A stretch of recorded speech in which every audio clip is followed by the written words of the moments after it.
The Pokemon series is full of powerful moves, but today let's take a look at the bottom of the barrel. What are some of the worst moves in Pokemon history? My name is Matt, and that's what Eliza and I are going to be looking at today. One quick ground rule: any version of a move is fair game for this video. So if a move was terrible in Gen 1 but decent in Gen 9, then we still have our eyes on the Gen 1 incarnation, at least for this video. There's plenty of awful moves in the series, so we won't be covering all of them today. I'm gonna go ahead and get the obvious ones out of the way first. Splash does nothing, and the same goes for its clones Celebrate and Hold Hands. Obviously, a move that does nothing is gonna be pretty bad, but we're gonna be focusing on moves that are actually meant to have a purpose. Plus, here's one move that's somehow worse than doing nothing. Focus Energy was absolutely abysmal, at least in Gen 1. In modern games, it boosts your critical hit chance by 2 stages. Not bad, but its applications are pretty limited. In Gen 1, it was meant to multiply your crit chance by 4, but this game's code was written in crayon on toilet paper, so it does the exact opposite. It divides your crit rate by 4, so by using Focus Energy, you're actively sabotaging yourself. I think it's fair to say that's worse than just doing nothing. Now let's look at the weakest move by base power in the game. Most Pokemon start out with a weak normal type attack at the beginning of the game. Scratch, Tackle, Pound, that sort of stuff around 40 base power. Some early moves are weaker though, like Bubble, Absorb, and before Gen 7, Leech Life.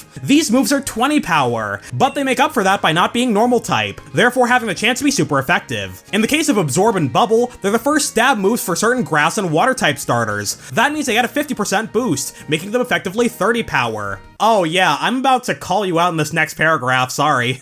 Oh, that's okay. But then Constrict is a normal type move, so it can't be super effective. Oh, and it's also 10 base power. Elias and I played through the start of Pokemon Infinite Fusion together a while back, and we had a Tangela Pyukumuku fusion named Spaghetti. One of the moves Spaghetti knew was Constrict, which Elias thought worked like Bind or Wrap, trapping the target for a few turns and doing chip damage along the way. It does not. I can't really blame him for thinking that though, because the kinds of Pokemon that learn Constrict are the same kinds of Pokemon that can learn partial trapping moves. The only secondary effect Constrict has is a 10% chance of lowering the target's speed. Bubble has the same secondary effect, but it's twice as strong. And it's water type, which is, you know, not borderline worthless offensively. Constrict is the weakest move, it has a bad secondary effect, and it's normal type. There's pretty much no reason to not delete this move as soon as you can. Your turn, nerd. Oh my goodness, look at how many paragraphs this is.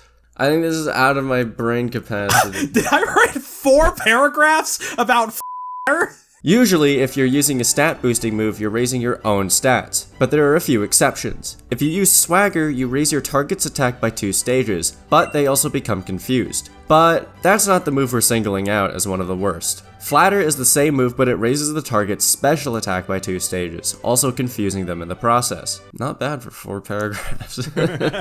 Swagger is actually not a completely atrocious move, because when the game calculates confusion damage, it uses your own attack and defense stats. So when your target's attack gets boosted, it can potentially take double damage from confusion.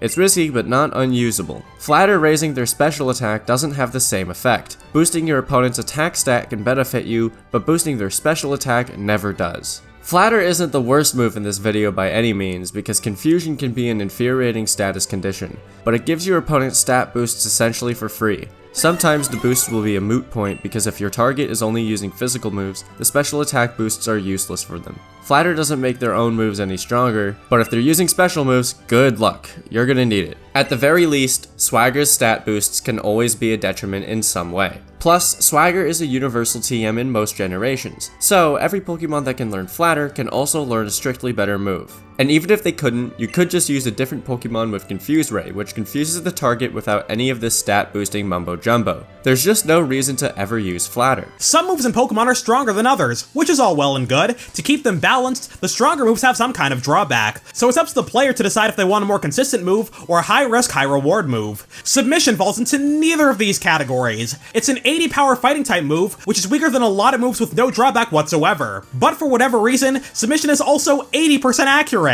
And it does recoil damage. You know what's kinda sad? In Generation 1, this was the best fighting type move for most Pokemon. The rest of the fighting moves were either worthless, exclusive to Hitmonlee, or not even fighting type. Yeah, Karate Chop was normal type in Gen 1. That's like the fightingest sounding move name in the game, and it's normal type. It's only 50 power, so it's not a great move either, but you know. No, I don't know, Matt. Oh. Razor Wind is similarly awful in Gens 1 and 2. Most moves that take 2 turns to use make up for it in some other way. Solar Beam, Giga Impact, and Hyper Beam are really strong, and Fly, Dig, and Dive make you semi-invulnerable while they charge up.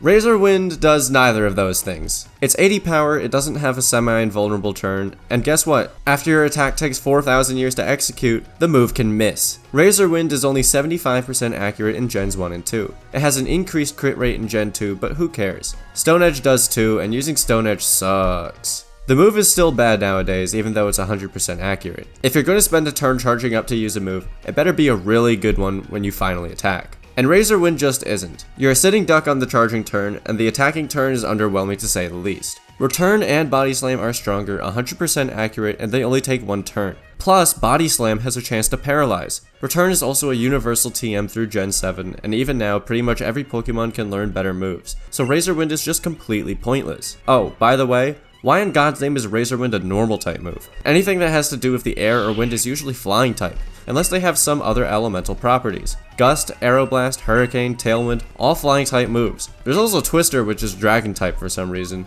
but don't worry about that. Anyway, Razor Wind being normal type makes the move even worse, because it'll never be super effective. Next up is Natural Gift. It's a normal type move that was added in Gen 4. By holding a berry, Natural Gift can become any type in the game, and its power will vary. In Generation 4, the move's power ranged from 60 to 80, and in Gen 6, every berry's Natural Gift was buffed by 20 power, so it can be between 80 and 100 power. Holding a Lumberry gives you a flying type Natural Gift, a Pomegg Berry makes it ice type, and so on and so on. This move is terrible because you have to sacrifice your held item slot and a move slot for it, but on top of that, you only get to use it once. As soon as you use Natural Gift, the berry is consumed, and you can't eat it or use the move again. The only time I ever saw it in action was in Generation 4, when J-Rose11 made a Shedinja solo run video. Natural Gift is a universal TM in that game, and by holding different berries, he was able to get past various obstacles throughout the game. If a Pokemon needs extra coverage options, there are better moves out there in nearly every other situation. Terra Blast and Hidden Power can both be used more than once, and you can hold whatever item you want. Granted, they're usually going to be weaker than Natural Gift was, but that trade-off is 100% worth it. Even if you don't have access to Hidden Power or Terra Blast, you can get the coverage you need by just, catching other Pokemon. Natural Gift can be useful in solo runs, where your type coverage is limited, but if you're able to catch a full team, then you may as well catch a Pokemon that can learn the type of move you want. It's a cool idea for a move, but it's not good in practice. Here's another move that relies on berries. Belch is a poison type move that only works if the user has eaten a berry in the battle. Once they do, they gain access to a 120 power, 90% accurate move. So it's essentially a special version of Gunk Shot, but a little more accurate. It doesn't necessarily have to be your own berry either. If you eat someone else's berry with a move like Bug Bite or Pluck, or if someone throws their berry at you with Fling, that'll activate your Belch as well. The problem with Belch is that until you eat one, you're more or less playing with 3 move slots. You're effectively unlocking your 4th move later on in the battle. Most of the time, you're going to be better off using a different poison move, like Sludge Bomb or Sludge Wave. There's no restrictions on when you can use them, and all you sacrifice is a little bit of power. If you've been enjoying the show, subscribe to MEPlaysGames and consider becoming a channel member. Next up, here's some of the Give least- us your money. You're the worst. Next up, here's some of the least accurate moves in the game. Inferno, Dynamic Punch, and Zap Cannon are 50% accurate, so hitting them is basically a coin flip. To compensate, the moves are pretty strong. Not overwhelmingly strong, but they're also guaranteed to cause a status condition if they hit. Inferno will always burn, Zap Cannon will always paralyze, and Dynamic Punch will always confuse. The guarantee... Oh my god, the voice crack to end all voice cracks. The guaranteed status is nice, but you're going to be better off picking more accurate moves, even if they have a lower chance of inflicting a status. These moves only have 5 power points, and with 50% accuracy, there's a very real chance of just missing all 5 and doing nothing. Even if you max out their power points, the chance of missing 8 dynamic punches is the same as missing 1 perfectly accurate move in Gen 1. And there's better ways to get guaranteed status conditions. For Paralysis, you can use Thunder Wave or Nuzzle, for Burn, you can use Will-O-Wisp, and there's about 100 million confusion moves with better accuracy. Under normal circumstances, these are some of the least reliable moves in the game. But if you have a Pokemon with no guard, an ability that causes moves to never miss, these can be incredible. In certain generations of competitive play, Machamp's fighting style of choice is Dynamic Punch. It's a little weaker than Close Combat, but still plenty strong. And thanks to no guard, it's a guaranteed hit that comes with guaranteed confusion. Not bad. So these are terrible moves with an asterisk, basically. Now let's take a look at Synchro Noise. It's a 120 power, 100% accurate psychic type move. Moves with that kind of power and accuracy are going to have some sort of drawback. I'm sorry, I said all of that with like a gas bubble in my esophagus, so I'm gonna redo all of it. Alright, have fun with that. You know what? Screw your esophagus, I'm leaving this take in. Flare Blitz and Brave Bird do recoil damage, close combat and headlong rush lower your defenses, and so on and so on. But Synchro Noise's drawback makes it borderline unusable. It only works on Pokemon that share a type with the user. So for example, Hypno can learn Synchro Noise, and it's a pure Psychic type, so it can only hit other Psychic types with this move. But the Psychic type resists itself, so chances are it's going to be doing not very effective damage if it's doing any at all. Shoutout is a dual normal flying type, so if it uses Synchro Noise, it'll only hit Pokemon that are either of those two types. This is an absolutely horrible restriction, because at maximum, you can only hit 2 out of the 18 types in the game with it. And there's even one Pokemon that can hit 0 types of Synchro Noise. Eevee is not that Pokemon, but one of its evolutions is Umbreon, which is Dark type. So Umbreon can only hit other Dark types with Synchro Noise, except it can't. Dark types are immune to Psychic type moves, so Umbreon can't hit another Pokemon with the move at all. Fun fact, Synchro Noise isn't a sound-based move, despite, you know, having noise in its name. Here's one Psychic type move that used to be awful, but got buffed pretty heavily over the years. Nowadays, Future Sight is a solid move. It's 120 God, power. I hate Future Sight. Sorry. I didn't mean to interrupt, but I hate Future Sight. It's so... Every time I use it, I faint. Like, if you have Future Sight, why can't you just see the next move coming and dodge it? It's 120 power and 100 accuracy, but it doesn't do damage till 2 turns later. That can actually be a pretty deadly combination, because once you use the move, you can switch out and use another attack on the same turn Future Sight hits. You're effectively double targeting a Pokemon in a single battle. You could combine the Psychic type Future Sight with, say, a Fighting type attack. Most Pokemon don't resist both of those types, so nearly everything will take big damage from that combination. But when it was added in Gen 2, Future Sight was awful. First off, despite being a Psychic type move, it did typeless damage. That means it's a neutral hit against everything. It can't be super effective, and Psychic types don't get the same type attack bonus. The threat of 2 different types of damage hitting at the same time doesn't exist. But wait, there's more, and it's worse. When it was added, Future Sight was 80 power and 90% accurate, so you could click the move on turn 1, read 4 novels, get all your housework done, and count to 100,000, then after all that, the move can still miss. There's no shortage of reliable Psychic type moves in the game, and they don't take an entire fiscal year to do damage. You're better off using the bread and butter moves during your playthrough. Confusion, Psybeam, Psychic, those types of moves. Future Sight was awful back in the day, but it's actually pretty good in modern games. Purify is the signature move of Pyukumuku.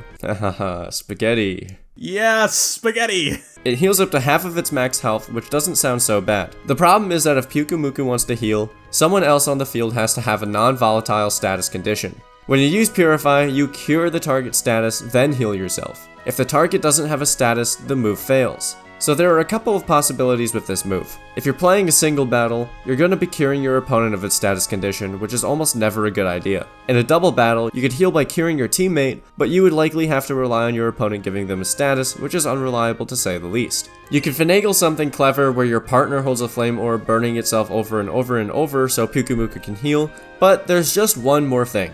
Pyukumuku can learn Recover.